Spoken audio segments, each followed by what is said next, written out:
dari Hamidah yang Hamidah bingungin gitu. Mungkin teman-teman ada tanggapan dari itu aja, tapi yang tadi udah cukup kok. Terima kasih Kak Winda. Kembali Hai, kasih, Kak. iya. Assalamualaikum teman-teman. Mau izin menambahkan yang tadi Kak Winda jelasin. Jadi kan Kak Hamidah tuh nanya gitu yang contoh nomor 3 di surat Al-An'am 95 itu apa gitu kan, kita masih bingung karena ini pernyataannya aja, tapi judul di atasnya bukan judul sih, apa ya? Yang ketiga itu tentang apanya itu kita belum tahu kan ya. Nah, kalau dari yang contoh nomor 3 ini, kalau nggak salah ya, itu dia rahasia dari sistem ayatnya itu seperti apa gitu. Contohnya kan ini surat Al-An'am ayat 95, yang mana itu kan makanya yukhrijul hayya minal mayyiti, ya kan? Wa mukhrijul mayyiti minal hayy gitu.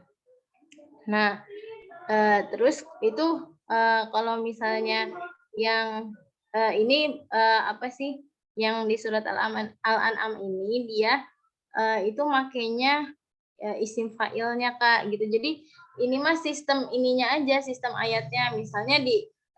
Misalnya di surat Al-An'am dia pakainya isim fa'ilnya, terus di surat yang lainnya misalnya dia pakainya fi'ilnya gitu. Tapi dengan kata yang itu, dengan kata yang satu itu, kayak misalnya kan kalau pakai isim fa'ilnya tuh kayak mufriju ya, mufrijul maiti minal hayy gitu. Kalau di surat Al-Imran kan contohnya gini, makanya fi'il kan, wa tukhrijul hayya minal maiti wa tukhrijul mayita minal hayy gitu. Jadi sistem ayatnya aja sih Kak. Dari pemakaian, apakah dia pakai isim fa'il, apakah dia makainya fi'il. Mohon koreksinya Bapak dan teman-teman. Terima kasih.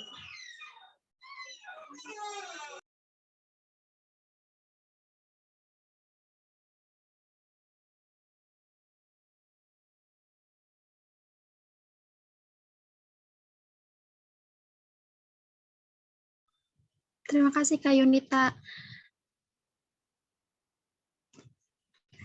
Bagaimana teman-teman yang lain? Ada yang ingin menyangga atau ingin bertanya lagi? Atau ingin menambahkan?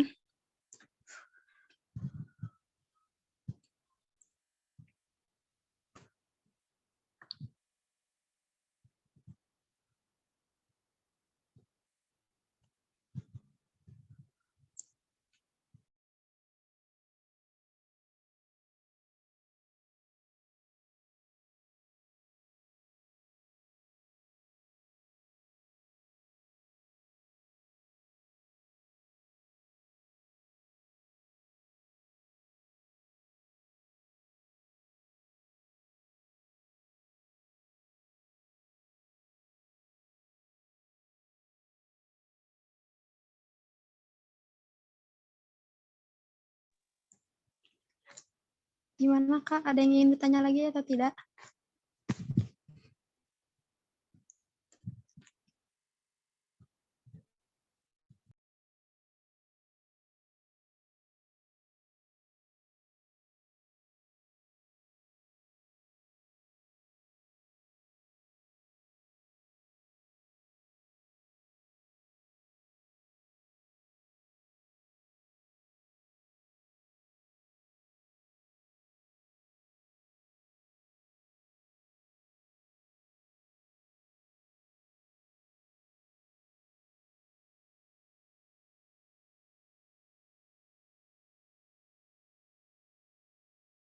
Warahmatullahi wabarakatuh. Bismillah.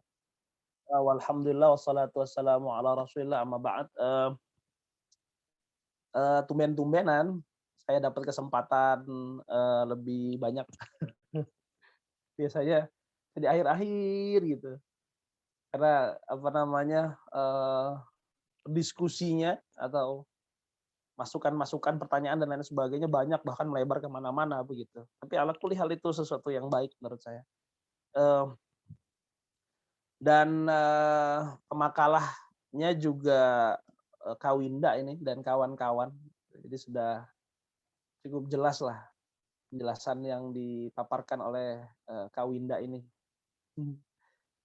Kak Winda ini katanya orang Solo, orang Malang, tapi kebanyakan di Bekasi, jadi logatnya logat Betawi ini kayaknya. Ya Kak Winda ya. Tapi ala kulihal apa namanya, semoga sehat terus lah kawan-kawan ini. Baik, ini pertemuan ke berapa? 10 ya, atau ke pertemuan ke-9 kita, saya nggak tahu, saya lupa. Kita membahas tentang masih mengenai tentang asrarut ta'bir Al-Qur'ani. Asrarut ta'bir Qur'ani ini masih bab itu. Asrar itu kan rahasia-rahasia pengungkapan dalam Al-Qur'an. Berarti kan kita ngomonginnya adalah at-ta'bir. Ta'bir. Ta'bir itu pengungkapannya. Bagaimana Al-Qur'an sebagai kalamullah, lafaznya juga dari Allah, maknanya juga dari Allah, kan gitu ya. Jadi ada yang menyatakan Al-Qur'an ini maknanya saja Allah yang punya, tapi lafaznya tidak. Nah, salah itu. Lafaz dan makna semuanya dari Allah Subhanahu wa taala. Adapun Jibril sami'a minallah, seperti itu gitu. Lalu diungkapkan lafaznya. Adapun misalnya dia memang menggunakan bahasa Arab, susunan dan lain sebagainya, itu sudah masuk dalam kuasanya Allah lah. Bagaimana proses akhirnya turun tersebut. Dan ta'bir Al-Qur'an ini memang tidak lepas dari kemudian bagaimana Al-Qur'an ini menggunakan bahasa Arab dalam proses pengungkapannya, dan itu perlu kalian pahami juga bahwa memang ada i'jaz dalam dalam Al-Qur'an. Ada kemukjizatan Al-Qur'an. Dan di sini kita ngomong rahasia. Rahasia tentu beda ya dengan mufradat. Rahasia itu tentu beda dengan misalnya kita melihat masyhad. Kemarin kita ngomong masyhad ya, atau kita ngomong surah, sebuah gambaran. Gambarannya bagaimana sih? Bagaimana Al-Qur'an menggambarkan tentang penciptaan. Bagaimana Al-Qur'an menggambarkan tentang kelahiran. Bagaimana Al-Qur'an menggambarkan tentang menyusui dan lain sebagainya, itu kan gambaran. Al-Qur'an menggambarkan sesuatu. Lalu dari ada as-surah, ada al-jumal, misalkan gitu. Ada al-kalimah. Nah, di sini kita ingin melihat asrar at-ta'bir Al-Qur'ani. Rahasia. Berarti kalau rahasia itu dia sesuatu yang dibalik dari hal yang material. Itu yang pertama, dibalik hal yang material. Maksudnya rahasianya apa sih di dalam kajian ini, di dalam ungkapan ini rahasianya apa sih gitu. Nah, rahasia ini memang subjektif, lagi-lagi ya, subjektif. Tidak bisa kemudian diukur dengan sebuah metode, karena ini melihat dari mufasir-mufasirnya. Tapi tentu sesubjektif-subjektifnya sebuah ta'bir, sebuah proses melihat ta'bir ini, melihat ta'bir Al-Qur'an ini, pasti ada sebuah pisau analisa yang bisa dilihat di sana. Nah, kemudian pemakalah ini memang menerjemahkan dari apa yang saya berikan ya di dalam kitab Lughah Al-Mukhtarah. Ini luar biasa sekali. Terjemahan dari ujung ke ujung diterjemahkan. Ini siapa yang menerjemahkan ini? Bahasa Arabnya Bareng-bareng, Pak. bareng-bareng ya, alhamdulillah kalau begitu, sekalian belajar ya. Tapi ala kulihal penerjemahannya sudah bagus. Penerjemahannya sudah bagus dari memahami mana fa'il, mana fi'il dan sebagainya. Berarti itu sudah lumayan lah. Baik. Saya memulai ini dari hal yang tadi diungkapkan dari sisi pendapat dari masyayikh atau ulama terkait dengan hal ini. Kalau boleh saya minta screen saver ya, screen saver beberapa poin saja. Nanti akan kita pindah lagi, tidak menggunakan apa yang saya berikan ke kalian. Nanti kita akan pindah lagi ke beberapa contohnya. Tapi saya kira ada yang perlu dibaca begitu dari apa yang ditulis di dalam kitab itu, maksud saya. Bisa di screen saver yang tadi saya berikan ke kalian PDF-nya.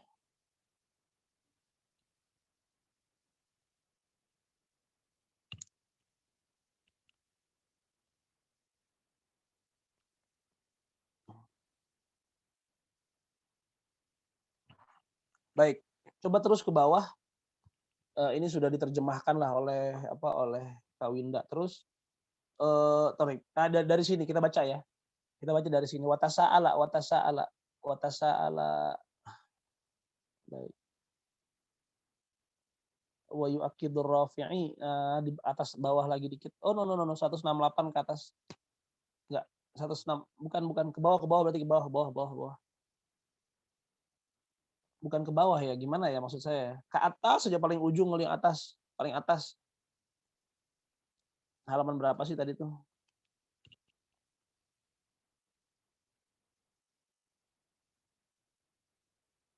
Bukan. Belum contoh-contoh ayat, Di atas terus, paling awal maksud saya.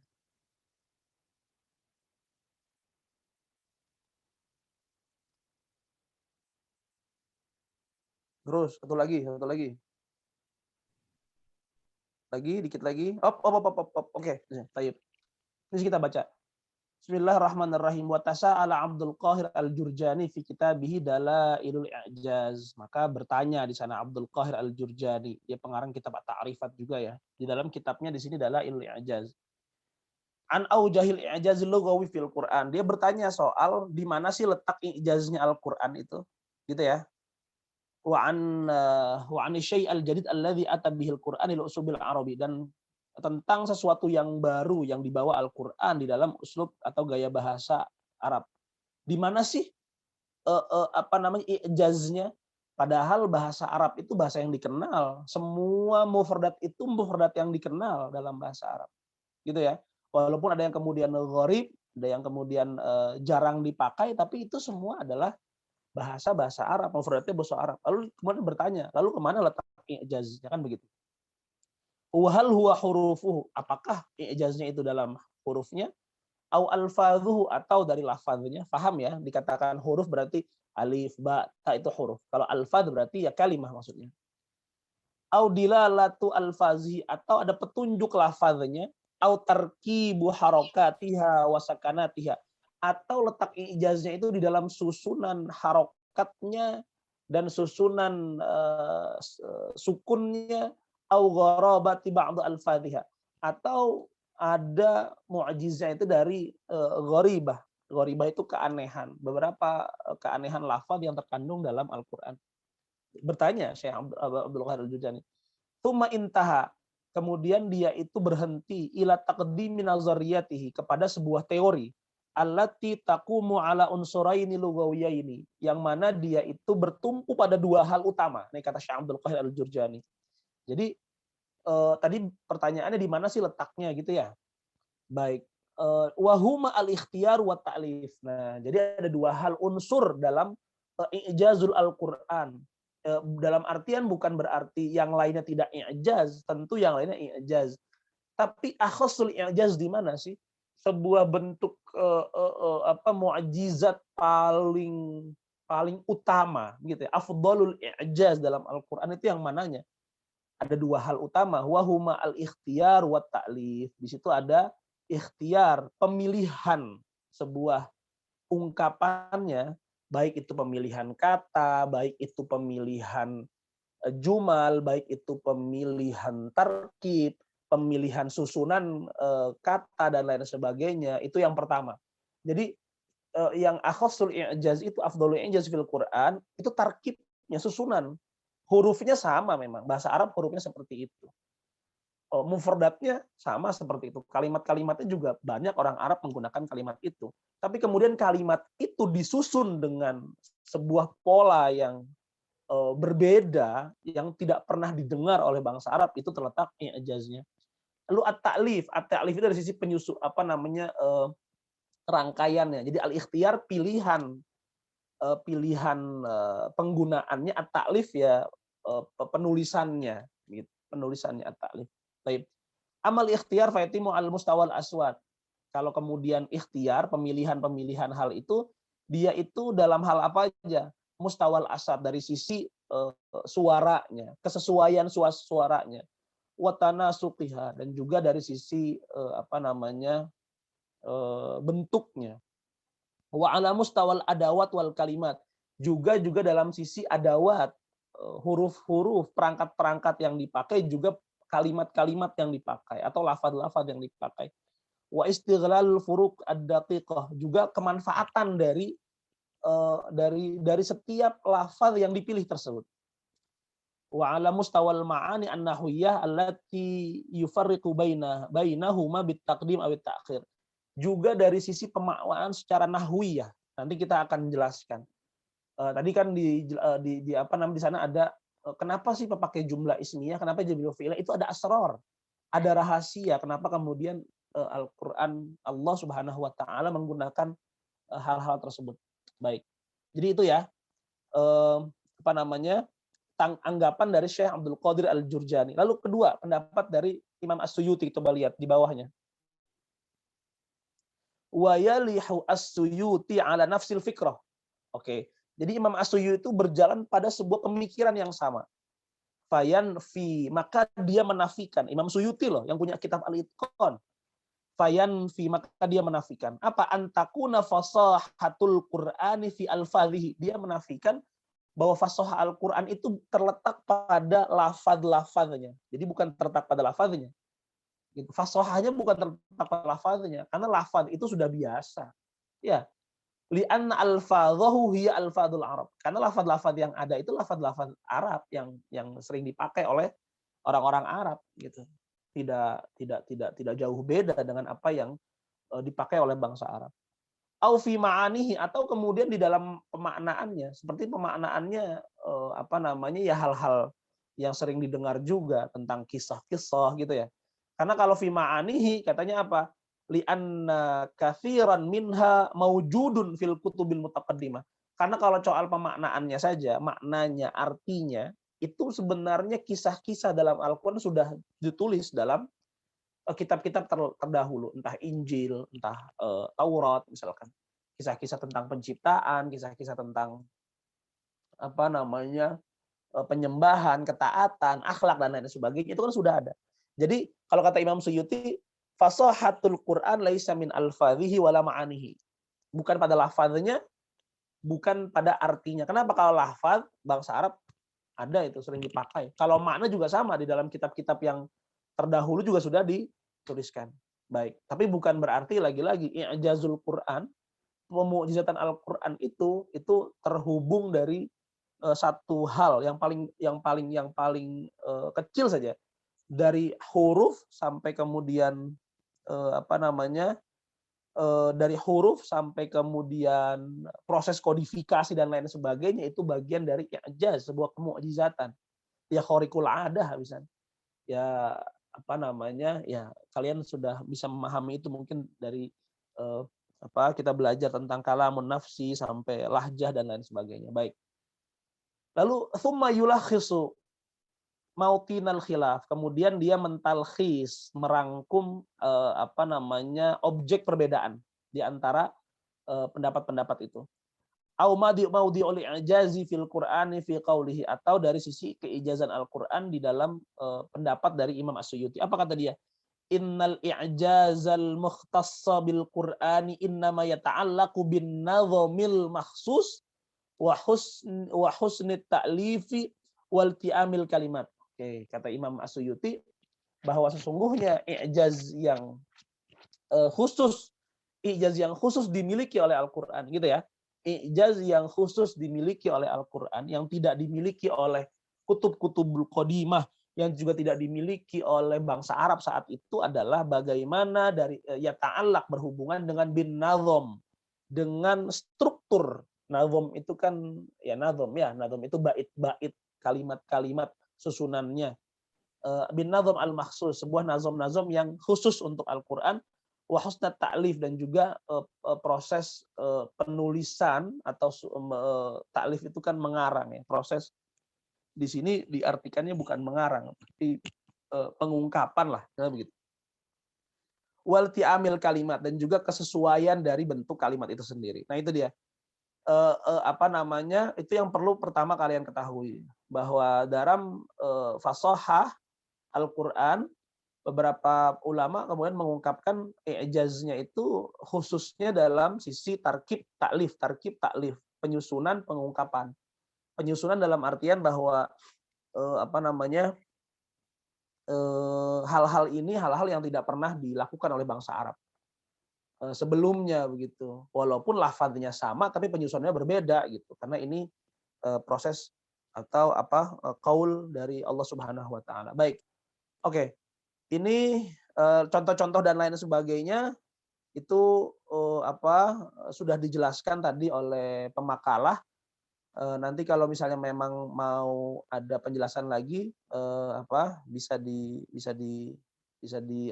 di-share lagi. Tapi kemudian saya ingin masuk ke sebuah hal lain. Baik. Ini perlu kalian catat. Bahwa kemudian tadi dikatakan oleh Asy-Syaikh Al-Jurjani ada sisi ikhtiar di sana, pemilihan. Gitu ya. Jadi Allah Subhanahu wa taala kemudian memilih sebuah struktur bahasa Arab, bahasa Al-Qur'an maksudnya di dalam Al-Qur'an. Ikhtiar ini pemilihan-pemilihan struktur kata yang dimiliki oleh Al-Qur'an ini sepertinya ada beberapa hal utama. Yang pertama perlu dicatat oleh kalian, ada yang disebut ikhtiarul af'al. Jadi memilih gaya bahasa fi'liyah. Lalu kenapa dia kemudian memilih ikhtiarul af'al? Kenapa fi'il-fi'ilnya yang dipilih? Gitu ya. Lalu kemudian yang kedua al-ikhtiarul asma. Al-ikhtiarul asma. Ada pemilihan diksi isim di sana. Oke, jadi ikhtiarul af'al yang pertama adalah pemilihan diksi fi'il, ya yang kedua ada pemilihan diksi isim, al-ikhtiyar lil asma, yang kedua al-ikhtiyar lil af'al, lalu yang ketiga ada al-ikhtiyar al mufrad wal jama', itu yang sederhana. Pemilihan dari sisi dia kalimat mufrad atau jama'. Lalu ada ikhtiar adatus syarat, ada pemilihan adatus syarat, sebuah huruf syarat. Nanti akan saya contohkan. Lalu yang terakhir ada ikhtiar al-aswat. Ada berapa tuh? Ada 5 ya. Yang pertama al-ikhtiar lil af'al. Pemilihan Al-Qur'an memilih sebuah diksi fi'il. Bagaimana kemudian Al-Qur'an memilih diksi fi'il. Yang kedua memilih diksi isim. Bagaimana Al-Qur'an memilih diksi isim. Yang ketiga memilih dalam sisi mufrad atau jamaknya. Al-Qur'an menggunakan kata mufrad atau menggunakan kata jamak. Itu ada maknanya, ada asrornya, ada rahasianya. Lalu menggunakan adatus syaratnya juga berbeda. Al-Qur'an kadang menggunakan adatus syarat seperti ini maksudnya apa? Lalu adatus syarat seperti ini maksudnya apa? Itu pasti berbeda. Lalu yang terakhir ada ikhtiaril aswat. Dari sisi pemilihan suara, bentuk suara dalam kata itu. Itu salah satu at-ta'bir asal ta'bir Al-Qur'an. Baik. Saya ingin contohkan yang pertama. Kalau misalkan bisa di share screen, saya minta dibukakan surat Al-Fatihah. Surat Al-Fatihah. Kalau tadi kan contoh-contohnya sudah banyak ya dari Kak Winda ya. Coba kita lihat dari surat Al-Fatihah saja yang sederhana saja.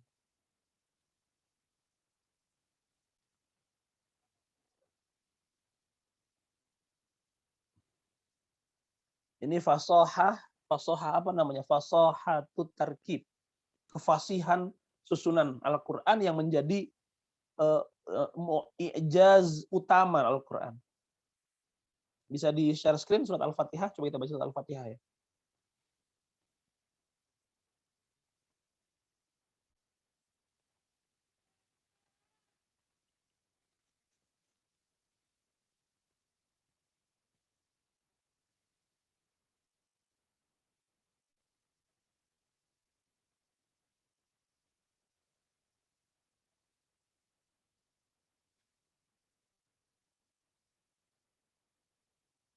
Halo? Pakai ini aja, pakai pakai Google gitu. Berat ya. Baik, coba kita lihat di sini. Bismillahirrahmanirrahim. Alhamdulillahirabbil alamin. Baik.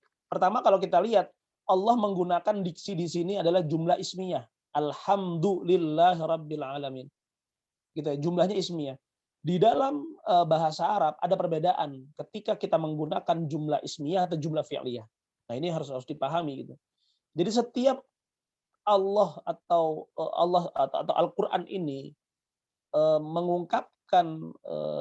mengungkapkan firman Allah, mengungkapkan ungkapannya, ketika dia pakai jumlah ismiyah itu punya asrar, punya rahasia. Dan ketika dia juga pakai jumlah fi'liyah juga mempunyai asrar. Apa jumlah ismiyah? Jumlah ismiyah itu asrarnya adalah ats-tsubut wal istiqrar. Jadi kalau memakai jumlah ismiyah itu artinya kita menetapkan sesuatu kepada apa yang kita sifati. Gitu ya. Contoh misalkan kata-kata Zaidun qaimun. Zaidun qaimun. Zaid itu berdiri, itu jumlah ismiyah, mubtada khabar. Berarti kita menisbatkan sifat qaim kepada Zaid. Gitu ya. Nah, di sini juga alhamdu yang pertama dia Allah memakai jumlah ismiyah. Berarti kita ingin menetapkan sifat hamd itu bagi Allah. Kalau kemudian memakai jumlah fi'liyah, itu artinya apa? Al-huduts wal istimrar. Ini kalau nggak salah pernah saya jelaskan ya. Kalau pakai jumlah fi'liyah itu al-huduts wal istimrar. Artinya ada keberlanjutan di sana. Ada keberlanjutan, ada periode di sana. Bukan menisbahkan sesuatu kepadanya, tidak. Tapi sedang ada unsur al-huduts wal istimrar. Keberlanjutan, ada kejadian di sana. Baik, itu yang pertama. Lalu ketika kita ngomongin ikhtiarul ism, pemilihan isim. Kenapa menggunakan kata alhamdu? Padahal ada juga dalam bahasa Arab ada kata-kata misalkan al-madhu atau ats-tsana'u. Ini berbeda. Lalu ada asyukru. Kenapa bukan asyukru lillah? Kenapa bukan ats-tsana'u lillah? Kenapa bukan al-madhu lillah? Itu berarti ada sebuah susunan at-tarkib lil asma, pilihan dari isim tersebut yang kemudian pasti ada rahasia di balik itu sendiri. Lagi-lagi rahasia itu subjektif, walaupun kemudian kita bisa petakan itu secara metodologi punya pisau analisanya. Baik. Alhamdu tentu beda dengan ats-tsana'u atau asyukru. Asyukru itu kalau dalam bahasa Arab artinya sebuah rasa terima kasih, sebuah pujian, tapi pujian itu karena kita mendapatkan sebuah kenikmatan, itu namanya asyukru. Kalau alhamdu itu sebuah pujian walaupun kita kemudian tidak diberikan kenikmatan. Jadi kalau kita mengucapkan alhamdu karena orang ini memang pantas untuk dipuji. Kawinda misalkan. Kawinda tidak memberikan saya apapun, tapi saya katakan Kawinda, ya Allah Kawinda itu salehah, baik, manis budi, rendah hati dan lain sebagainya. Walaupun Kawinda tidak memberikan apapun ke saya. Lalu kemudian saya puji karena memang hak dia untuk dipuji. Gitu ya. Beda dengan misalkan kata-kata asyukru. Asyukru itu ketika saya mengatakan terima kasih Kawinda. Bersyukur itu berarti karena Kawinda memberikan sesuatu sama saya.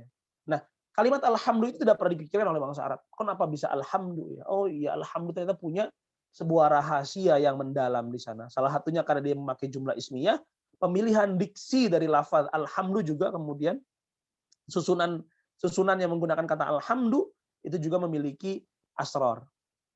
Gitu contohnya ya. Lalu di situ ada kata-kata lillah. Kenapa Allah? Itu kan juga pilihan juga. Kenapa tidak alhamdu li rabbil alamin saja? Gitu. Kenapa langsung menggunakan lillah? Karena Allah itu kan lalu kemudian simbol keagungan ya, simbol ketuhanan secara utuh. Jadi tidak lalu alhamdu li ilahin lah, alhamdu li rabbin lah, tapi alhamdu lillahi karena kata lafaz Allah itu sebuah simbol keagungan. Jadi kalimat ijaz yang dipakai segala puji bagi sebuah simbol keagungan dan kebesaran zat itu namanya Allah Subhanahu wa taala. Kan begitu. Baik. Lalu ketika kita ngomongin soal ini masih ism, ikhtiarul asma, pemilihan dari sisi tarkibul asma, pemilihan ungkapannya isim. Kenapa pakai kata Rabb misalkan? Rabbil alamin, alhamdulillahi rabbil alamin. Rabb. Kenapa bukan misalkan pakai kata kalau di bawahnya ada Malik Yaumiddin misalkan. Ar-Rahman Ar-Rahim Malik Yaumiddin. Kenapa enggak alhamdulillahi malikil alamin? Kan sama artinya. Nah, sama-sama artinya penguasa juga sebenarnya kan. Rob itu juga yang menguasai, Malik juga yang menguasai. Tapi tentu ada asrornya di sini. Rob di sini lebih kepada rububiyah, al-khaliq, al-mudabbir. Jadi Rob itu artinya pengatur, lalu pencipta, gitu ya. Dia itu yang mengatur alam semesta raya. Nah, jadi hubungannya itu sama al-alam, Allah ini adalah dia yang pengatur, dia yang pencipta. Rob dia memakai diksi Rob di sana, bukan memakai diksi Malik. Tapi kemudian di kalimat di ayat selanjutnya ada kata-kata Maliki Yaumiddin, yang penguasa. Penguasa apa? Penguasa hari pembalasan. Hari pembalasan itu identik dengan qadha, dengan mahkamah, dengan apa namanya? Dengan sesuatu kedudukan yang dimiliki oleh raja, begitu ya. Maka akhirnya menggunakan diksi Maliki Yaumiddin, atau dalam satu qiraat disebut Maliki Yaumiddin, gitu ya. Jadi ada sebuah kalau kita lalu menafsiri ini kan tugas para mufassir dan tugas kalian sebenarnya. Ketika kita melihat jumlah ismiyah dalam Al-Qur'an, itu pasti mempunyai makna yang tsubut. Oh iya, Allah menggunakan jumlah ismiyah, ada asrarnya di sana.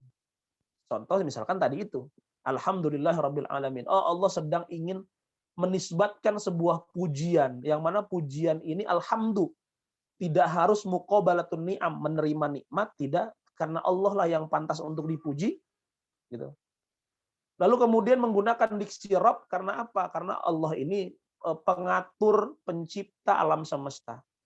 Kalau menggunakan diksi Malik, kenapa? Karena Allah memang menguasai hari penjelasan. Karena hari pembalasan itu sebagaimana mahkamah lah, sebagaimana persidangan lah, peradilan lah. Ini biasa dilogikakan dengan Malik, seorang raja, gitu ya.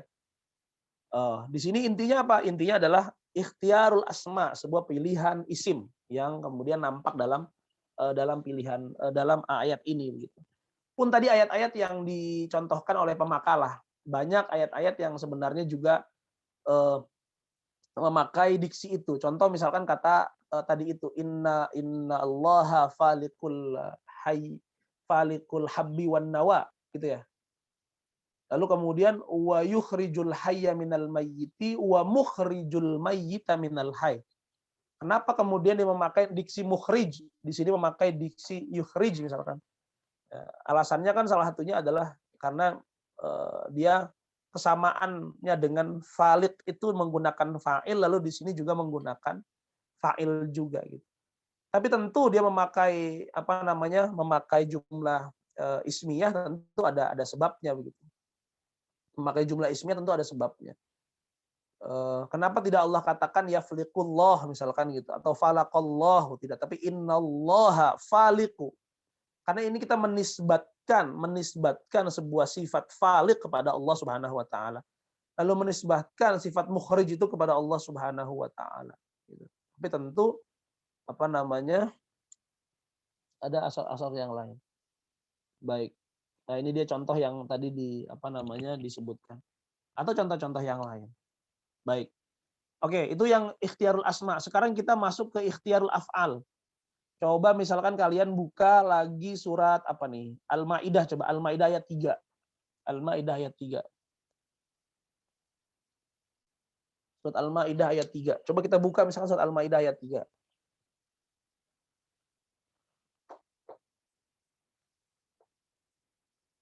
Itu tadi ikhtiarul asma ya, pilihan tarkib dari sisi isimnya. Lalu sekarang ikhtiarul af'al, pilihan tarkib fi'ilnya.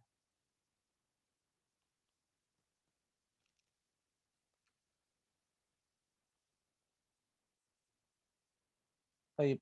Al-Maidah ayat 3 itu kan bunyinya al-yauma akmaltu lakum dinakum wa atmamtu alaikum ni'mati, kan gitu ya. Al-yauma akmaltu lakum dinakum. Baik. Hurrimat alaikumul al-Maidah. Baik. Al-yauma akmaltu lakum dinakum wa atmamtu alaikum. Hari ini di mana aku telah sempurnakan bagimu agamamu, wa atmamtu alaikum ni'mati, dan aku telah sempurnakan juga, aku telah lengkapi itu nikmatku. Gitu ya. Di situ ada dua diksi kata. Di sini pengertiannya apa? untukmu agamamu dan telah kucukupkan kepadamu nikmatku. Baik. Dia kata-kata sama ikmal sama kata-kata itmam. Ini berbeda tentu. Pemilihan diksi lafaz dari ikmal sama itmam itu hanya dimiliki oleh Al-Qur'an. Gitu. Orang Arab mungkin saat itu tidak kepikiran bagaimana kemudian memakai diksi ikmal dan diksi itmam. Walaupun sebenarnya dua kata ini dalam bahasa Arab ada juga, sudah didengar, sudah termaktub begitu. Apa maknanya akmala dalam orang tradisi-tradisi Arab itu kan ketika ngomongin akmala itu adalah kesempurnaan yang sudah kamal, yang sudah sempurna begitu. Jadi al-yauma akmaltu lakum dinakum, pada hari ini kami telah sempurnakan bagimu wahai umat, wahai Muhammad, dinakum agamamu. Gitu. Karena kemudian ini bukan menyempurnakan itu sebuah agama yang memang keadaannya sudah benar-benar sempurna. Jadi 100% agama, agama ini bukan kepada Muhammadnya saja, bukan kepada Muhammad. Bukan kepada substansi agama itu sendiri ya, tapi kepada syariat yang dibawa Nabi Muhammad, maksudnya begitu. Jadi bukan akmaltu lakum dinakum itu bukan kepada substansi agama itu sendiri. Karena agama itu kan dari zaman Nabi Ibrahim, zaman Nabi Musa itu sudah ada sebuah apa yang disebut dengan agama, syariat lah begitu. Tapi ini ditujukan kepada syariat dari kerasulan Nabi Muhammad SAW. Pada hari ini aku sempurnakan 100% sebuah syariat yang aku turunkan kepada Nabi Muhammad. Bukan kepada sebuah agama, gitu. Sempurnaan agama, tapi kepada syariat yang diturunkan Nabi Muhammad. Lalu kemudian ketika ngomongin nikmat, Allah menggunakan diksi atmam, tamma, menyempurnakan juga. Tapi menyempurnakan ini dalam arti bukan 100%, tidak. Gitu. Karena memang ingin digunakan kata itmam, ada sesuatu penyempurnaan yang tidak akan pernah usai gitu. Kesempurnaan yang masih ada terus kesempurnaannya. Maka di dalam tafsir, di dalam penerjemahan di sini diartikan kucukupkan. Kucukupkan penggunaannya, bukan akmaltu ni'mati, tapi atmamtu ni'mati. Karena nikmat itu pasti belum merasa cukup di sana. Gitu. Nah itu penggunaan dari jumlah diksi-diksi fi'il yang ada di kalimat. Ada perbedaan-perbedaan diksi yang dipakai, itu juga mempengaruhi dari sisi asrar, rahasia yang terkandung di dalam kalimat tersebut. Baik. Dan ini pasti diketahui kan bukan hanya secara zohir saja. Kalau secara zohir saja mungkin kita lihat, oh iya sama-sama menyempurnakan. Maka contoh misalkan sabda Nabi Muhammad, innama bu'istu li utammima makarimal akhlak. Al-akhlak, makarimnya itu tidak sempurna, belum sempurna. Maka kemudian Nabi Muhammad membawa sebuah makarimul akhlak tertinggi di sana. Al-akhlak, sungguh manusia itu pasti memiliki sebuah standarnya masing-masing. Di barat, di timur, itu etika dan lain sebagainya itu pasti berbeda. Tapi kemudian Nabi Muhammad liutammima, menyempurnakan sebuah kode etika tertinggi, yaitu yang dibawa oleh Al-Quran itu sendiri. Maka ketika kita ngomongin utammim, maknanya seperti itu. Selanjutnya kita ngomongin masalah apa lagi? Al-ikhtiyarul af'al, ikhtiyarul asma, lalu kemudian kita ngomongin misalkan ikhtiyar adawati syarat. Contoh, menggunakan adatus syarat. Di surat dibuka coba surat Al-A'raf ayat 131 misalkan. Al-A'raf ayat 131.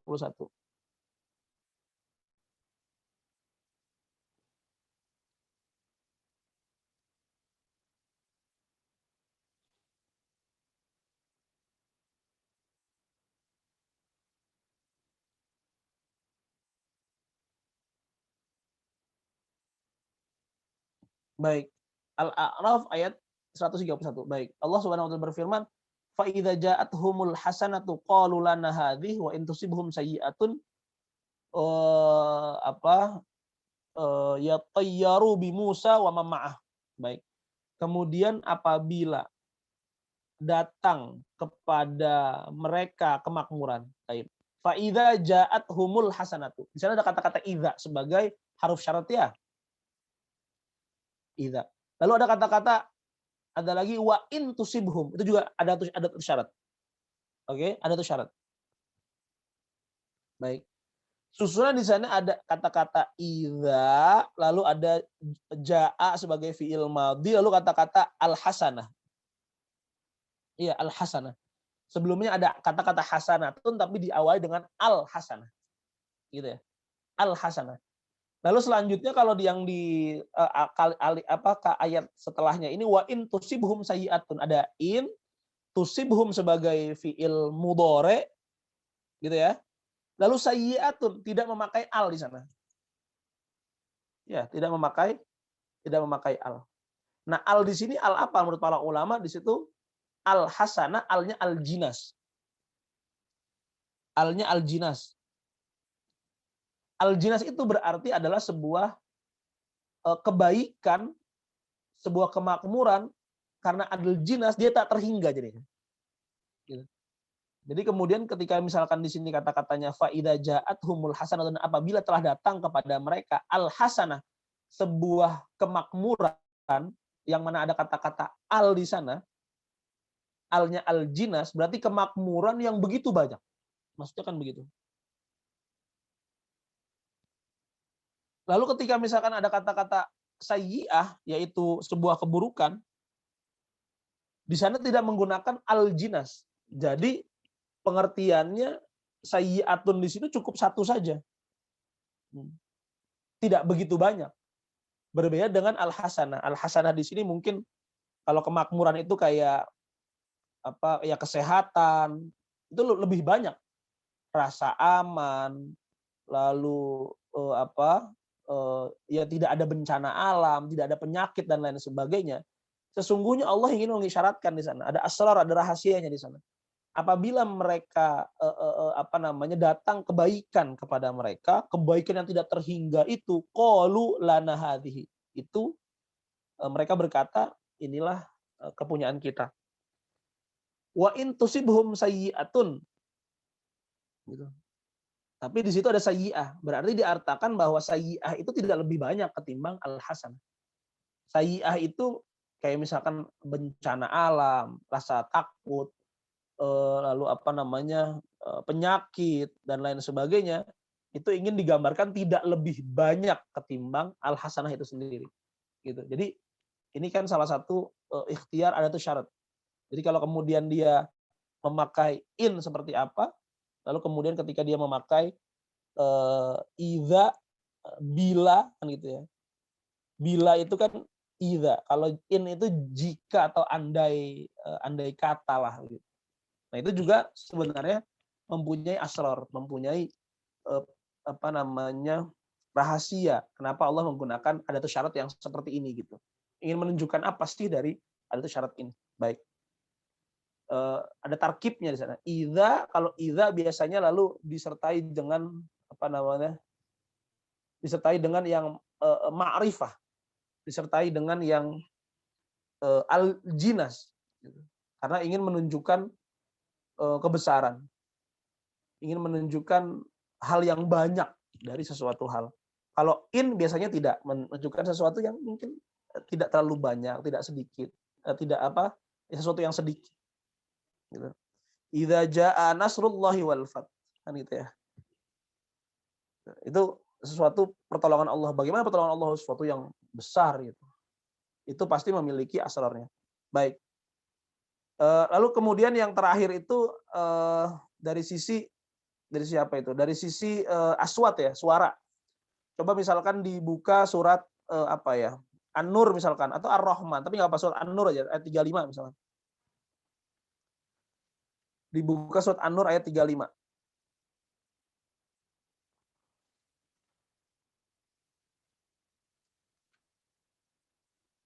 Coba dibuka surat An-Nur ayat 35.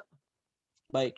Di sini pasti kalian sudah sudah melihatlah bagaimana susunan kata yang begitu indah. Al-misbahu fi zujajatin az-zujajatu ka'annaha kaukabun durriyun yuqadu min syajaratin mubarakatin zaitunatin la syarqiyatin wala gharbiyatin.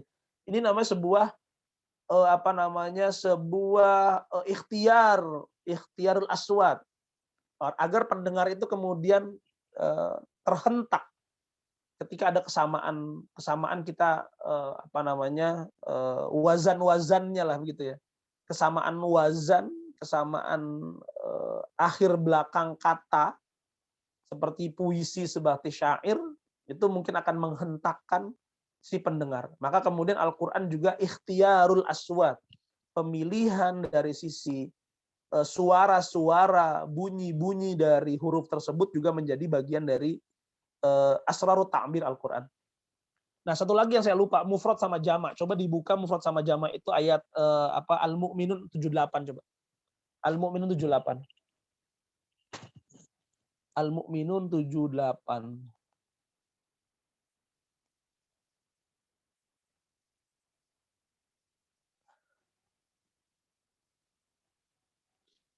Ini saya catat di sini Al-Mu'minun 78. Baik. Wa huwallazi ansha'akum lakumus sam'a wal absara wal afidah. Gitu kan ya. Dan dia yang telah menciptakan bagimu apa? As-sama, pendengaran. As-sama dari sisi mufrad ya. Wal absar dia dari sisi jama'. Wal afidah juga jama'. Apa sih asrarnya kan begitu? Pasti ada asrarnya di sini. Karena kemudian Allah Subhanahu wa taala di sini kan lagi berbicara sama kalian yang banyak itu. Lalu Allah ingin kemudian menegaskan Allah lah yang menciptakan pendengaran, juga menciptakan penglihatan, juga menciptakan namanya al-afidah, hatimu. Lalu kenapa harus mufrad sama jamak? Pasti ada asrarnya. Gitu. Kalau as-sama pendengaran, ya sederhananya begini, kita bisa mendengar suara dari jarak manapun. Dari jarak manapun kita bisa. Mau dari kanan, kiri, depan, belakang, pokoknya kalau ada suara, itu kita pasti bisa mendengar. Kenapa kemudian as-sama itu mufrad ya bentuknya, kan gitu ya. Mendengar suara dari belakang sama seperti kita mendengar suara dari depan belakang, sama pasti seperti itu. Walaupun cuma beda frekuensi saja. Tapi kalau absar, basar itu tidak bisa kita lihat dari berbagai sisi, tidak bisa. Kalau dia bendanya di kiri pasti kita harus melihatnya di kiri. Kalau dia bendanya di kanan pasti kita harus melihat di kanan. Kalau dia di atas pasti di atas. Maka kemudian Allah menggunakan diksi al-absar, penglihatanmu yang beraneka ragam itu dari kanan, kiri, depan, belakang. Itu rahasianya seperti itu. Lalu al-afidah juga dari kata-kata fuadun. Ya, hati. Hati kan juga sama. Hati itu berubah-ubah, kadang-kadang bisa bisa galau, gitu. Keadaan hati bisa ceria, bisa gembira dan lain sebagainya gitu. Maka Allah yang menciptakan al-afidah, kondisi-kondisi hatimu dari gembira, dari ceria dan lain sebagainya. Gitu. Jadi itu memiliki sebuah asrar, rahasia ta'bir dalam Al-Qur'an yang justru kalau kita kemudian telaah itu memiliki sebuah kandungan-kandungan yang luar biasa gitu. Baik, coba kita bandingkan dengan ayat misalkan Al-Isra ayat 36. Coba misalkan kita Al-Isra ayat 36.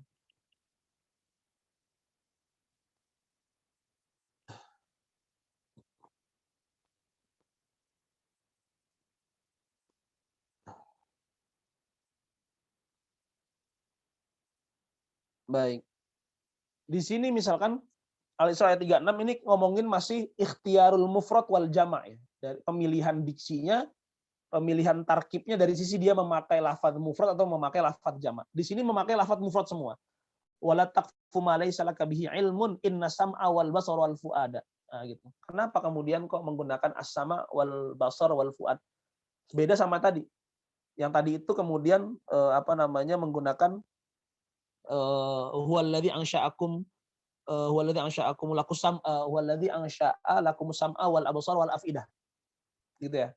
Di sini kamu menggunakan inna sam'a wal basar wal fuad. Karena kemudian di sini berbicara tentang pertanggungjawaban. Dan janganlah kamu mengikuti apa yang kamu tidak mempunyai pengetahuan tentangnya. Ini kan berarti soal pertanggungjawaban diri seseorang. Gitu. Bukan menjelaskan kepada apa namanya kepada makhluk, kepada manusia tentang dirinya. Makhluk itu berbeda-beda dan lain sebagainya. Lalu di dalam dirinya mempunyai porsi yang seperti apa gitu. Tapi di sini tentang pertanggungjawaban. Kalau pertanggungjawaban berarti memang menggunakan lafadznya lafadz mufrad jadinya. Ini masalah pribadi, perorangan. Wala taqfu ma laisa laka bihi ilmun, dan janganlah kamu mengikuti apa yang kamu tidak tahu ilmunya. Sesungguhnya pendengaranmu, penglihatanmu dan hatimu kullu ulaika kana anhu mas'ul. Ada semua itu akan dimintai pertanggungjawabannya oleh Allah Subhanahu wa taala. Jadi sekali lagi ada sebuah ikhtiarul mufrad wal jama' yang dipilih oleh Al-Qur'an. Gitu ya. Jadi yang pertama adalah ikhtiarul af'al, pemilihan diksi fiilnya. Ikhtiarul asma, pemilihan diksi isimnya. Lalu ikhtiarul aswat, pemilihan bentuk suaranya. Lalu ikhtiarul mufrad wal jama', pemilihan dari sisi mufrad sama jamaknya. Lalu ikhtiar adatus syarat juga sama seperti itu. Nah, contoh dari beberapa ayat yang tadi itu tentang fasohah, kefasihan takbir Al-Qur'an yang kemudian memiliki rahasia-rahasia Al-Qur'an itu sama seperti apa yang tadi diungkapkan oleh pemakalah. Ada beberapa hal yang mirip yang kemudian diungkapkan dalam makalah. Kalau boleh saya kemudian meminta makalah screenshot saya lagi. PDF saya lagi coba di share. PDF yang punya saya.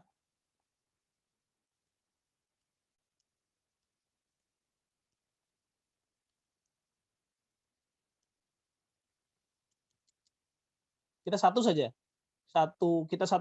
ayat kita baca. Tadi kan sebenarnya sudah diartikan ya sama pemakalah, tapi saya pengen kemudian membaca satu makalah saja. Satu ayat saja kita baca dalam makalah yang saya kirimkan.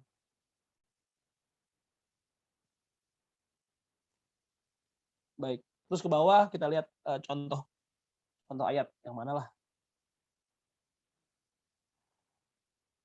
Yang tadi itu yang kemudian ditanyakan yang mana sih? Ayat yang mana ya? Al-An'am Pak, paling bawah yang ke-8. Al-An'am. Baik, Al-An'am coba kita lihat.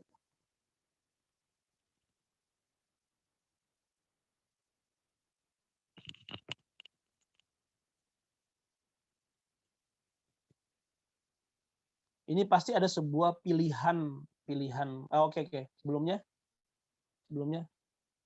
Ini kan ya. Baik, ini kan ya. Baik. Waqad bismillahirrahmanirrahim. Waqad waradat fil Qur'ani ayatani mutasyabihatani. Ada di dalam Al-Qur'an disebutkan dua ayat yang mutasyabihatani, yang serupa. Kulat tasyabuh, dengan keserupaan yang semua itu mirip. Walam yakunil farq bainahuma, tidak ada perbedaan di antara keduanya illa bitaqdimi dhamir, kecuali dengan mengedepankan dhamirnya saja. Wa ta'khirin akhar, dan juga mengakhirkan dhamir yang lain. Wa bihadza taqdim wa ta'khir ikhtalafal ma'na ikhtilafan taman. Tapi kemudian dengan mengedepankan dan mengakhirkan ini maknanya jadi berubah dengan perubahan yang banyak. Wa ikhtalafa naw'ul mukhatab bi ikhtilafid dhamir. Juga kemudian lawan bicaranya jadi akhirnya terkesan berubah karena ada perubahan dari dhamir itu sendiri. Qala ta'ala, Allah Subhanahu wa ta'ala berfirman, la taqtulu auladakum, dan janganlah kamu membunuh anak-anakmu min imlakin, dari imlak itu miskin ya, min imlakin, dari kemiskinan. Nahnu narzuqukum, kami memberikan rezeki kepadamu, wa iyyahum, dan juga mereka. Gitu kan ya. Narzuqukum wa iyyahum, iyyahum di situ berarti maf'ul ya, narzuqukum wa iyyahum, dan juga mereka. Baik.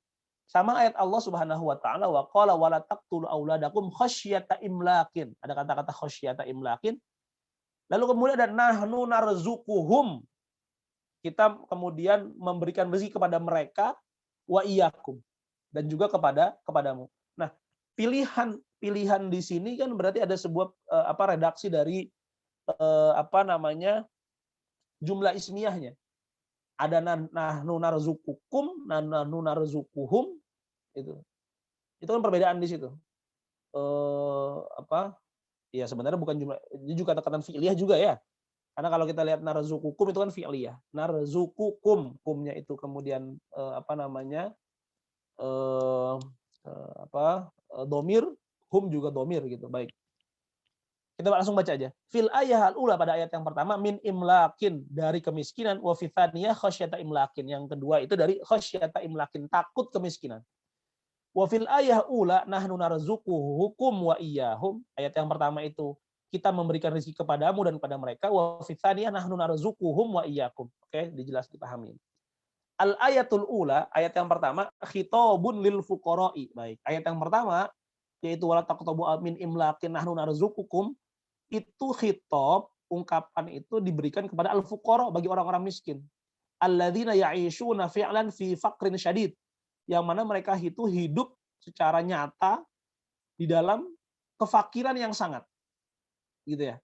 Jadi kalau ngomonginnya itu adalah orang miskin, maka min imlakin ya, karena memang mereka itu tidak takut lagi dengan kemiskinan karena memang mereka miskin gitu loh. Ya, jadi tidak memakai kata-kata khosyata, tapi memakai kata-kata min imlakin. Kamu jangan pernah membunuh anakmu dari alasan kemiskinan. Nahnu narzuqukum, hei kami yang memberikan rezeki kepadamu karena kamu orang miskin, kami yang memberikan rezeki kepadamu, kan gitu. Itu kan jelas ya. Jadi karena menggunakan kum di situ karena memang Allah pengen khitabnya itu sama al-fuqara tersebut. Baik. Terus yang kedua, ayat yang kedua, oke. Baik, di sini lanjutannya ya. Baik. Wa yaqtuluna auladahum. Dan mereka itu dalam sisi kemiskin, yaqtuluna auladahum, membunuh anak-anak mereka li'annahum la yajidunahum ma yaquluna fadlan an auladihim. Karena mereka tidak menemukan bagi mereka apa yang mereka makan, fadlan an auladihim, yang lebih bisa ditambahkan, bisa yang kemudian bisa lebih dimakan sama dia dari anak-anak mereka. Wal ayat tsaniyah, dan ayat yang kedua khitabudil al-ghaniyah. Ayat yang kedua ini adalah ungkapan untuk orang-orang kaya, alladzina ya'ishuna yaumahum fi bahbuhatin wa ghina. Jadi mereka itu hidup hari-harinya dengan kekayaan dan kenikmatan. Wa yakhshawna, tapi mereka takut ayatiya yaumun yusabuna fihi bifaqrin. Tapi kemudian mereka itu takut ada sebuah hari di mana datang bagi mereka sebuah hari yang mereka jatuh miskin gitu. Jadi khasyata imlaq, mereka ketakutan akan kemiskinan. Yang tadi itu memang sudah miskin, jadi jangan takut sama kemiskinan. Kalau yang kedua ini gara-gara ada anak-anak kemudian mereka takut jatuh miskin gitu. Karena ada anak-anak ini mungkin akan diurusi makanannya segala macam. Maka ada ketakutan di sana. Kan ada perbedaan di sana. Baik. Lalu yang kemudian di khitobi adalah nahnu narzuquhum, kita yang akan memberikan rezeki kepada mereka, wahai orang-orang, atau namanya orang tua dari anak-anak, dan orang tua yang mempunyai kekayaan lah gitu ya. Jadi berbeda tentunya. Yang pertama untuk orang fakir, yang kedua untuk orang kaya. Baik, lanjutin lagi. Wa yakhshawna ayatiya yaumain yusabuna fihi bifaqrin aw yakhshawna in kathura adadu auladihim, dan mereka ketakutan jika kebanyakan anak mereka, bila jumlah anak mereka, illa yarithul mal katsir, ala yarithul mal katsir, kalau kemudian mereka akan mewariskan harta yang banyak karena kebanyakan anak mereka. Fataqillu sa'adatuhum, maka kemudian kebahagiaan mereka akan sedikit. Wa yatadaalu farhahum wa na'imuhum, maka juga kemudian kebahagiaannya, kenikmatan mereka akan berkurang. Walidzalika fahmun yalja'una ila qat'i auladihim bitariqatin minat turuq. Maka dari situ kemudian mereka ingin membunuh anak mereka dengan berbagai macam cara. Gitu. Nah, di sini kemudian ada metodenya di sana seperti yang dijelaskan di bawah ini. Fa'ibaratil ayah al-ula tadammat man allati tufidu sababiyah wa ta'lil wa qaddama fiha dhamir mukhatab tarzuqukum ala dhamir ghaib wa iyyahum li anna hajatal faqir ila ayyakula huwa alzam min hajati ibnihi alladhi wulida aw lamma yuladu li anna saghira la yakul illa idza kana abuhu qad amila wa rabiha wa ja'alahu bi ta'amin amma idza kana al-abu ja'ian am ghairu qadirin 'alal 'amal fa innahu yamutu awwalan wa min thamma yamutu abna'uhu wa bimautih. Jadi intinya Kalau kemudian menggunakan kata domir narzukukum, itu karena kemudian yang dihitobi itu adalah orang miskin. Jadi yang ingin dikhotobi sama Allah itu, kamu loh, kamu jangan takut karena kamu miskin, kamu jangan takut anak-anak kamu tidak makan. Kamu loh kami kasih rezekinya, begitu ya. Lalu kalau dihitobi itu adalah orang kaya dengan khosyata imlakin, nahnu narzukuhum. Kamu jangan takut, mereka loh, mereka anak-anak kamu loh yang aku kemudian akan berikan rezeki. Kami yang akan berikan rezeki. Nah itu tentu sebuah perbedaan yang berbeda. Ada asror di sana, rahasia yang terkandung di dalamnya. Mengapa kemudian ada tarkib, lagi-lagi tarkib ya, susunan pilihan diksi kata yang berbeda, walaupun seakan-akan tasyabuh, ada persamaan antara dua ayat itu, tasyabuhan tam, sebuah persamaan yang tidak banyak bedanya begitu. Baik, oke. Baik, sepertinya itu. Kira-kira ada pertanyaan nggak, atau ada hal yang masih muskil kira-kira yang bisa saya jelaskan?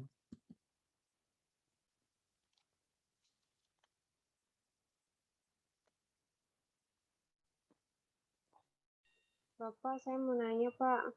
Baik. Tadi Bapak sempat jelasin yang mengungkap rahasia, itu kan ada material-materialnya ya. Itu di luar material atau gimana sih, Pak? Saya takut salah dengar. Baik. Asror itu sebenarnya kan begini ya, namanya mengungkap rahasia. Siapa yang bisa mengungkap rahasianya? Nabi Muhammad sudah tidak ada. Ya, kalau Nabi Muhammad kemudian punya mengungkapkan rahasia-rahasia itu, ya mungkin saja, tapi kan tidak terlalu banyak. Gitu. Ilmu tentang ulumul Quran saja, bagaimana melihat Al-Quran dari sisi balaghinya, dari sisi usul fikihnya dan lain sebagainya, itu kan baru bermunculan pada abad ketiga, abad keempat. Nah, rahasia-rahasia ini sesungguhnya rahasia-rahasia yang yang tentu dikaji oleh para mufassirin. Zaman itu kemudian menghajatkan sebuah hal, akhirnya dikaji Al-Quran dari perspektif ini gitu. Maka saya katakan asrarul Quran itu subjektif. Subjektifnya bagaimana ya, tergantung orang yang melihatnya. Kalau mufassir melihat ayat yang tadi itu dari sisi tarkib kalimatnya, maka rahasia-rahasia lain mungkin akan terungkap juga ketika si mufassir ini melihat ayat itu dari sebuah metode yang lain gitu. Dari metode yang lain. Kalau dari sisi metode balaghinya mungkin akan berbeda lagi. Dari sisi nahwinya mungkin akan berbeda lagi. Gitu. Dari sisi apa lagi? Kalau dari sisi semantiknya misalkan beda lagi, dari sisi hermeneutiknya mungkin beda lagi gitu. Maka itu ada rahasia-rahasia yang yang bisa kita kaji di sana. Dan rahasia-rahasia ta'bir Al-Qur'an itu tersusun dari beberapa hal utama menurut saya. Yang tadi itu, ikhtiar sama ta'lif, al-ikhtiar, ikhtiarul af'al, ikhtiarul asma, ikhtiarul mufrad wal jama', ikhtiarul aswat, sama ikhtiar adat syarat. Itu yang kemudian memiliki ya mungkin kandungan yang lebih dalam lah tentang itu. Gitu ya. Masih kurang dipahami nggak kira-kira? Iya, Pak. Udah cukup, Pak. Sama satu Baik. lagi, Bapak.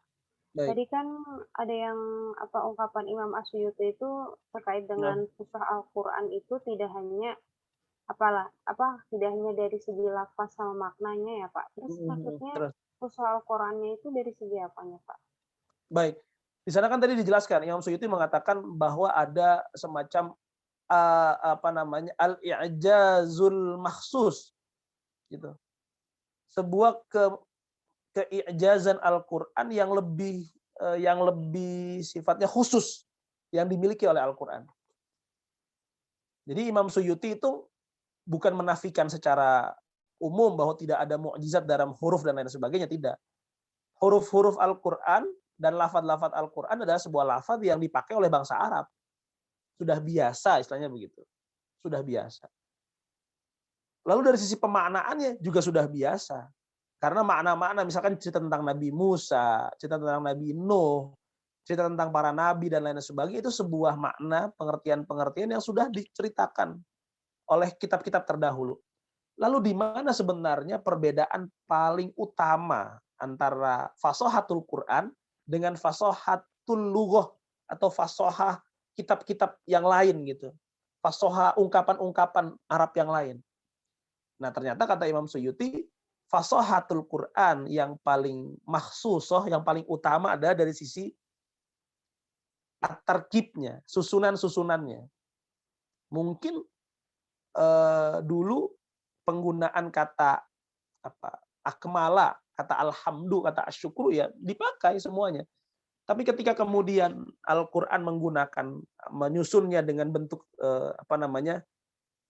dia jumlahnya jadi alhamdu, lalu menggunakan kata misalkan asyukru, gitu. La in syakartum la azidannakum, misalkan gitu. Itu hal yang berbeda, yang kemudian tidak pernah diungkapkan oleh masyarakat Arab gitu. Istilahnya bahasanya belum kepikiran orang Arab untuk sampai seperti itu dalam menyusun kalimat. Nanti di dalam balaghah misalkan kalian belajar tentang al-qasr, sebuah pemfokusan gitu. Memfokuskan sebuah kata.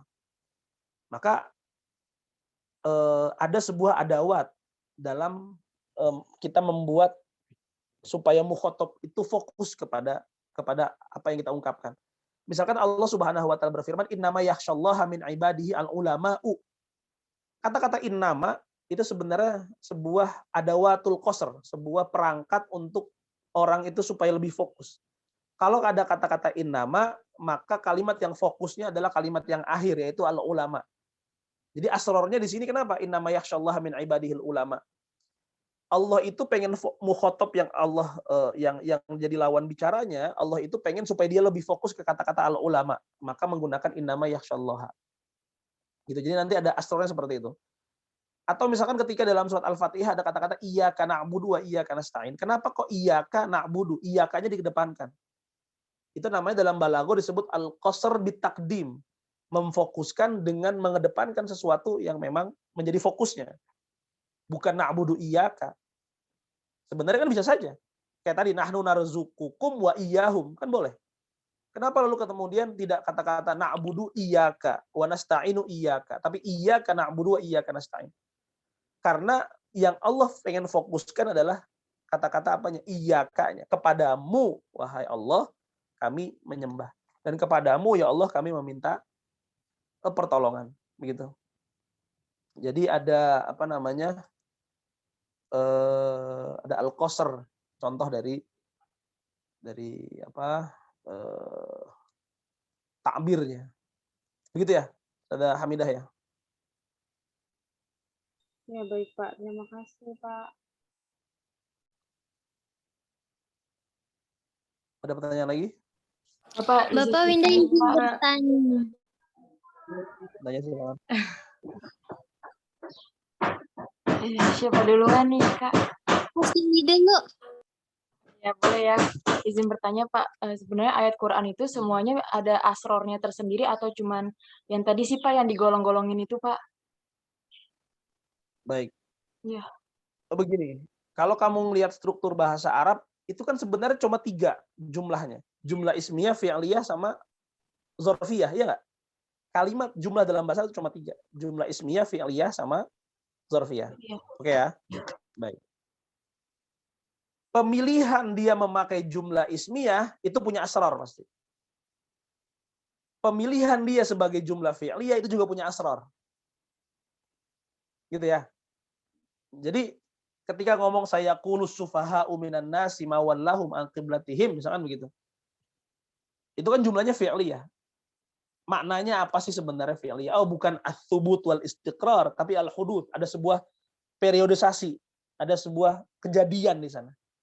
Gitu. Di mana Allah kemudian ingin bercerita ada orang-orang bodoh yang berkata seperti ini.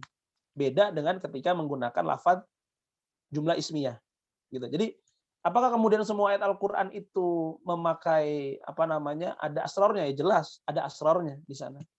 Ya kalau asror dari sisi zahir kita ngelihat dari sisi tarkibul maknawi, tarkibul nahwi, ta'ribul balaghi.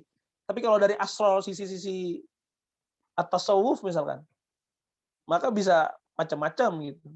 Alif Lam Mim dia punya kandungannya seperti apa, punya penjagaannya seperti apa begitu ya. Jadi yang bisa saya jawab adalah bahwa semua ayat Al-Qur'an itu punya asrar. Tinjauannya mau yang mana? Asrar tarkib Al-Qur'ani berarti kan dari sisi zohir, materialnya yang bisa kita lihat. Oh iya, secara nahu begini, secara balaghi begini. Secara pemaknaan seperti ini. Kalau asrar dari sisi tasawufi pasti beda. Ada hal-hal yang sifatnya ya tadi itu. Begitu ya, Sada ya? Sada Yunita ya? Cindy Pak, tadi tanya-tanya. Oke, Iya, Cindy. iya Pak. Terus kalau misalkan contoh juga kayak misalkan ayat yang apa tuh tentang mutasyabihat gitu kayak yang tadi tuh alif lam mim gitu kan itu nggak ada maknanya gitu Pak, hanya Allah yang tahu kan.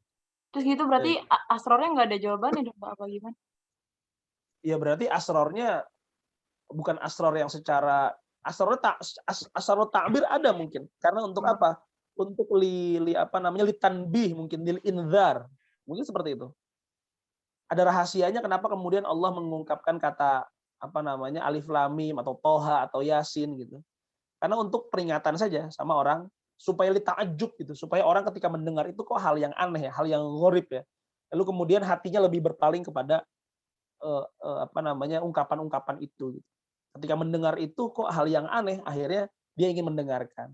Akhirnya dia ingin mencoba melihat apa ya kira-kira yang apa namanya yang terkandung dalam ayat-ayat selanjutnya misalnya gitu. Itu kan juga salah satu asror. Maka asror itu kan subjektif. Kalau dari sisi tasawuf, kalau dari sisi ilmu hikmah alif lam mim itu dibaca seperti apa kita wallahu a'lam. Dari sisi ilmu tafsir alif lam mim wallahu a'lam bishawab. Wallahu a'lam bimuradi. Tapi dari isyari banyak. Pengertian isyari itu banyak alif lam mim. Alif artinya apa, lam artinya apa, mim artinya apa secara isyari begitu. Asrornya ada. Gitu. Maka Al-Qur'an itu ditafsirkan nggak habis-habis. Karena semua orang itu punya asrornya masing-masing gitu. Gitu ya. Baik Pak, makasih banyak ya Pak. Baik. Ada Winda, ada pertanyaan? Bapak Winda ada pertanyaan, tapi langsung 3. Satu-satu dulu apa gimana? Boleh 1, 2, 3 juga nggak apa-apa. Oke Pak. Winda izin bertanya, berarti kalau sabaatul aruf itu ngaruh nggak sih Pak di asrornya? Jadi beda-beda gitu asrornya karena yang ini kata-katanya gini, yang ini kata-katanya ini, yang gitu. Jadi beda-beda gitu. Ngaruh gitu nggak sih Pak? Ya, ngaruh menurut saya. Sangat pengaruh gitu. Jadi rahasia-rahasia Al-Qur'an itu kan kalau di sisi takbir pengungkapan, maka ada jihatul aswat suaranya. Ghairil maghdubi alaihim sama ghairil maghdubi alaihimu pasti berbeda. Ya, pasti ada asrornya di sana. Kenapa alaihim alaihimu? Gitu. Jadi dari sisi sautnya aja orang kemudian bisa lebih takjub. Yang lebih takjub mana sih? Kalau saya ini ngedengar alaihimu itu sesuatu yang gharib bagi saya, yang aneh. Tapi di situ saya ngerasa kok luar biasa sekali gitu. Al-Qur'an bisa dibaca iyyaka na'budu wa iyyaka nasta'in ihdinas sirata ihdinas sirata ihdinas zirata. Ihdinas ziratal mustaqim. Ziratal ladzina an'amta 'alaihim, siratal ladzina an'amta 'alaihimu. Gitu. Asrarnya ada ya. Jadi sab'atu ahruf qiraah sab'ah itu pasti mempunyai asrar. Maka kemudian saya apa namanya tapi wallahu a'lam. Saya sendiri bagaimana menggali asrarnya itu bukan apa namanya bukan itu saya ya. Saya cuma ingin mengungkapkan sama kalian pisau analisanya saja. Oh ternyata ada asrarnya ya. Kalau pisau analisa berarti nanti kajian kalian ketika mengkaji tentang Al-Qur'an maka bisa memilah ayat-ayat Al-Qur'an dari sisi pisau analisa itu gitu. Oh ini ada asrarnya di dalam ayat-ayat ini asrarut ta'birnya Allah punya pengungkapan seperti ini gitu. Kenapa alaihim, kenapa alaihimu? Maka mungkin kalian akan lihat aja dari sisi historisnya. Kenapa orang Arab lahjahnya apa orang-orang misalkan dari sisi ya imam siapa? Imam Susi, Imam Warash misalkan. Dicari tahu aja kenapa mereka mengungkapkan itu gitu. Oh, ada rahasianya. Saya yakin ada rahasianya kok. Kalau kemudian kalian meneliti itu lebih dalam. Begitu ya. Karena itu masuk dari asarut ta'bir Al-Qur'ani, rahasia takbir pengungkapan dalam Al-Qur'an. Pemilihan diksi fiil, pemilihan diksi isim, pemilihan suara akhir kalimat, pemilihan mufrad jama itu pasti ada rahasia-rahasianya. Ada lagi Ustaz Winda? Iya Yang kedua, Bapak, Winda nanya lagi, berarti baik. kalau yang mufrodat itu cuma ta'lifnya aja, ikhtiarnya nggak ada ya Pak? Mufrodat atau mufrad jama ini? Mufrodat yang asrar mufrodat itu yang kemarin, pertemuan kemarin. Oh, al-mufrodat. Iya, ikhtiari. Iya, mufrad itu kan berarti ikhtiari ya, sebuah pilihan mufrad yang mau dipakai yang mana begitu kan ya? Halo? Iya, Iya Pak. Pak. Ikhtiarul aswat. Jadi kalau ikhtiar itu kan termasuk yang tadi itu ikhtiarul aswat, ikhtiarul kalian baca itu. Ikhtiarul aswat, ikhtiar apa gitu. Kalau at-ta'lif ya dari sisi apa namanya? Ungkapan-ungkapannya, penulisannya dan lain sebagainya. Gitu ya.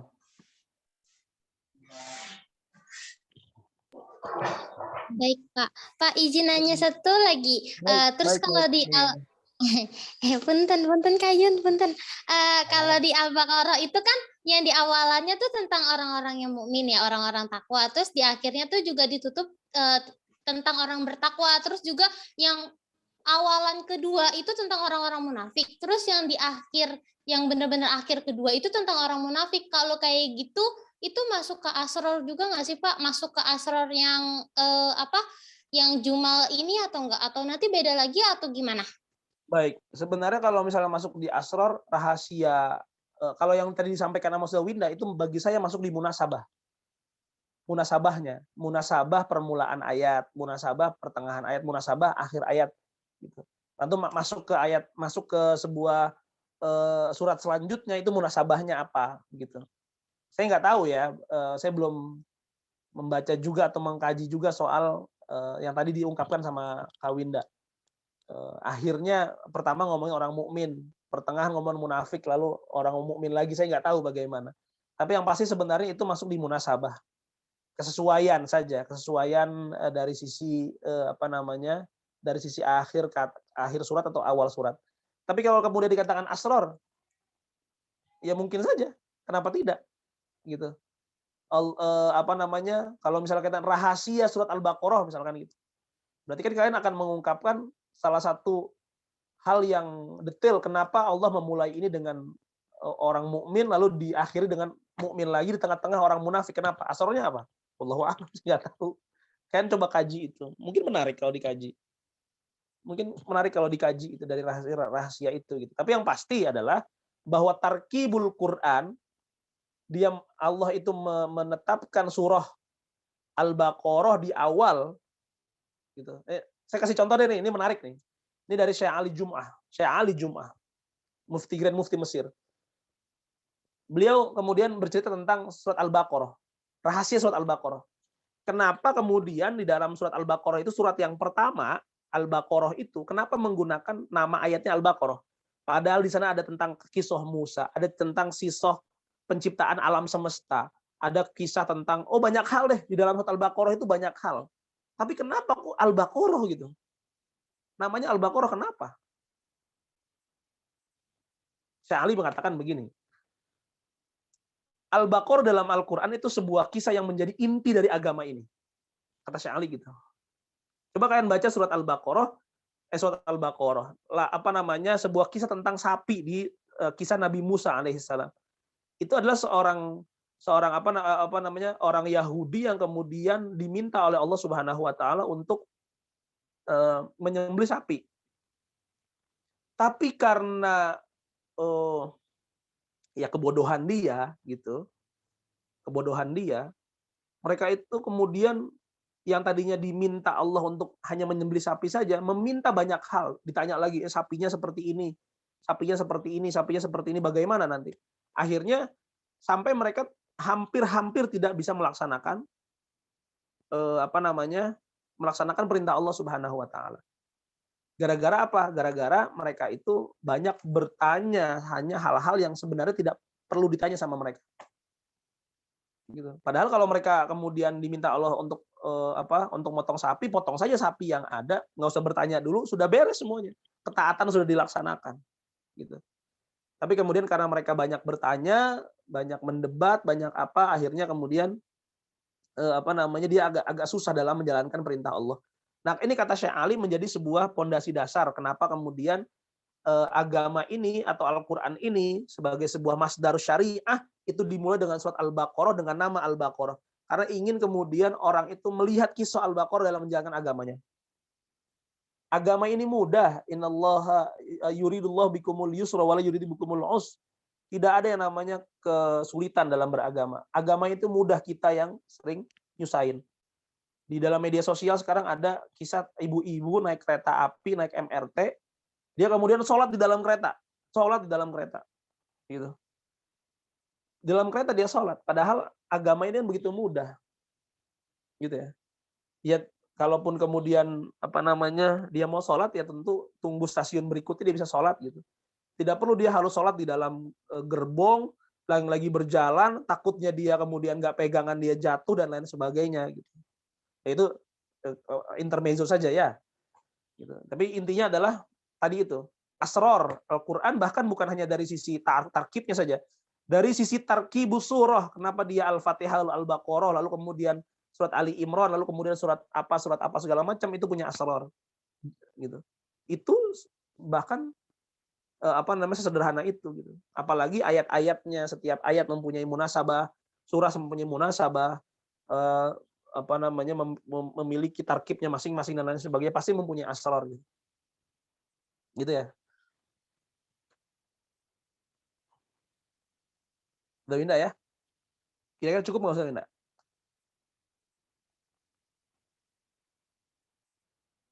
Halo? Loh, udah Winda kemana nih? Keluar Pak, nggak ada di Lah, kenapa? Kalau lempar Pak biasanya itu Jaringan HP-nya panas. Nah, Oh, jaringan gitu ya. kadang ada jaringan juga. itu Siap. tadi Ya udah. Kak Yunita mau nanya Kak. Ya Kak Yunita, nanya Kak Yunita. Coba Kak Yunita, tanya Kak Yunita. Maaf ya teman-teman, ini mau nanya. Ini Pak, saya mau nanya, emang sih tadi kan Bapak udah menjelaskan ya bahwa seluruh Al-Quran itu pasti isinya itu ada kemukjizatannya gitu kan, ada rahasia-rahasianya juga. Dan tadi kan Bapak menjelaskan ya bahwasanya Arab itu kan bahasa Arab itu kan fiil, isim, fiil sama dzaraf ya. Maksudnya di sini mungkin bisa termasuk huruf juga ya Pak. Nah terus tadi kan kalau dari jumlah ismiyah itu kan Bapak bilang rahasianya itu adalah menetapkan sesuatu kepada apa yang kita sifati. Kalau misalnya jumlah fi'liyah itu kan rahasianya itu kan ada berkelanjutan dalam kejadian-kejadiannya. Nah, saya pengen tahu yang kalau misalnya dari segi zorof atau huruf gitu Pak. Oh, dzarfiyah ya. Baik. Dzarfiyah sebenarnya sama kayak ismiyah saja. Kalau di tarkibun nahwi ada bisa contoh gini, fiddari zaidun. Fiddari zaidun ya. Fiddari fi harfu jarrin mabni ala sukun. Ad-dar itu isim majrur bi fi wa alamatu jarri kasratan fi akhirih. Wal washibhul jumlah min isim min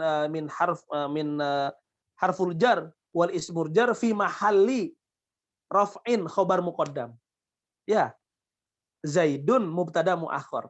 Jadi sebenarnya kalau kemudian ada zorfiyah, jumlah contohnya fiddari zaidun fil baiti khadimun, itu sama kayak jumlah ismiyah sebenarnya. Gitu, tidak beda sama jumlah ismiyah karena sebenarnya dia adalah jumlah ismiyah yaitu mubtada khabar. Gitu Saudara Nita ya. Baik Bapak, terima kasih banyak Pak. Baik. Bisa dipahami ya Saudara Yunita ya? Saudara Nita maksud saya paham kan ya? Iya, insya Allah paham Pak. Jadi Baik, dia sama-sama kayak isim menetapkan sesuatu kepada apa yang kita sifati. Baik, Misalnya, baik begitu. Ya, Baik, minal begitu. masjidi, jadi maksudnya dari mana? Dari masjid gitu. Oke, begitu siap.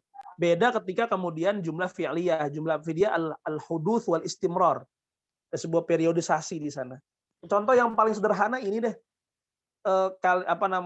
Statementnya jawaban dari Said Muhammad bin Alawi Al-Maliki ini luar biasa sekali dan sering diulang-ulang. Said Muhammad ditanya seorang Arab Baduy datang ke rumah beliau, ditanya Allah lagi ngapain? Allah lagi ngapain? Pas Allah lagi ngapain? Kemudian mau tahu Allah lagi ngapain? Dijawabnya Allah lagi bersalawat kepada Nabi. Kenapa? Innallaha wa malaikatahu yusholluna. Kata-kata yushollun al-hudus wal istimrar. Yusallun al-huduts wal istimrar. Jadi kata-kata yusalluna itu Allah bersolawat. Dulu zaman azali Allah bersolawat. Ya, yusallun, apalagi dia fi'il mudhari ya. Fi'il mudhari itu kan berarti al-hadir wal mustaqbal. Sesuatu yang saat itu ada sampai yang mustakbal juga ada. Dia juga memakai jumlah fi'liyah lagi. Gitu ya.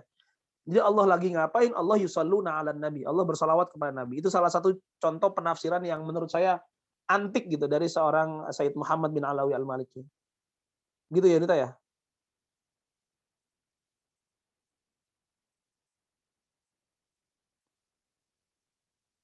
Halo? Iya Pak, baik Pak. Terima kasih banyak Baik. Pak. Baik, siap. Ada lagi pertanyaan? Sudah jam 1:30 ya, Masya Allah, Masya Allah. Sudah? Baik, kalau sudah ada Winda keluar ya. Aduh, kesian banget ya. Ya udah deh kalau gitu. Baik, terima kasih banyak. Kita bertemu lagi di minggu depan ya. Kita tinggal punya beberapa hari lagi, beberapa minggu lagi ya. Habis itu kita UAS ya. Ya sudahlah. UAS pokoknya seperti biasa sajalah. Kita nggak usah repot-repot. Tapi untuk Hilya itu harus dong dikabarin dong. Kasihan dia. Saya sebenarnya kan kalau ngajar begini kan banyak rukhsahnya, dosen-dosen juga banyak rukhsahnya. Maka kalau dia nggak nyalahin kamera, yang penting dia hadir itu kan bisa aja dia ikut di sini gitu. Asalkan ketika ujian ya nilainya bagus, nilainya mungkin bisa mencukupi untuk dia bisa lulus, kan gitu enak-enak aja. Tapi kalau misalnya dia nggak masuk, bagaimana? Dosen bisa ngasih bantuan ketika dia ingin ikut ujian dan lain sebagainya. Maka teman-teman kalian disampaikan, jangan sampai tidak masuk gitu. Atau kalaupun tidak masuk, jangan sampai melebihi batas lah, kan 75%. Kalau kemarin Hilya itu sudah 6 kali loh, kasihan.